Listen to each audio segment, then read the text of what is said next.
बनवले नु होई। ई प्यार कोनो पगले बनवले नु होई। माटी के मूरत के हंसवले उ होई। ई प्यार कोनो पगले बनवले नु होई।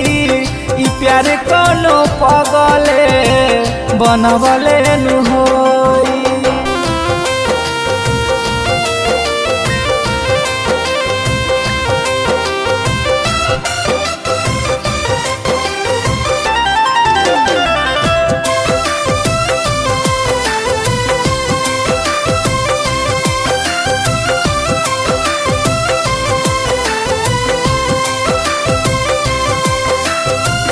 प्यार भगवान होला होला खुदा हो।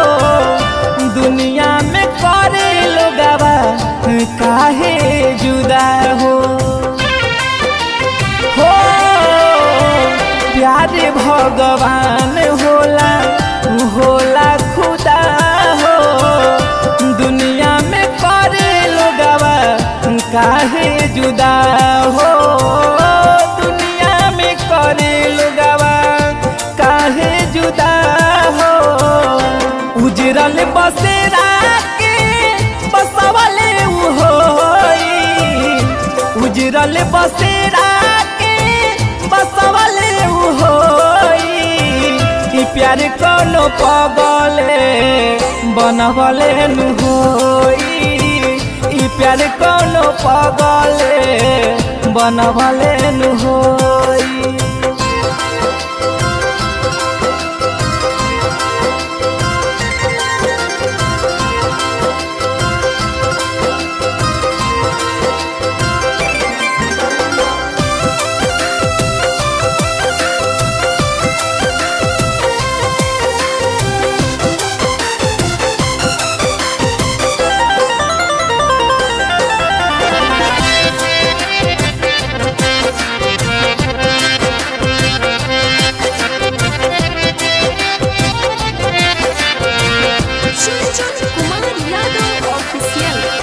राधा के प्रीत श्याम सीता के राम हो।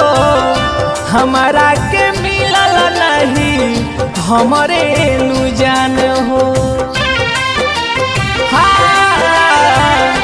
राधा के प्रीत श्याम सीता के राम हो। हमारा के मिलल नहीं हमरे नु प्यार हो। मिलल नहीं ओकर प्यार हो।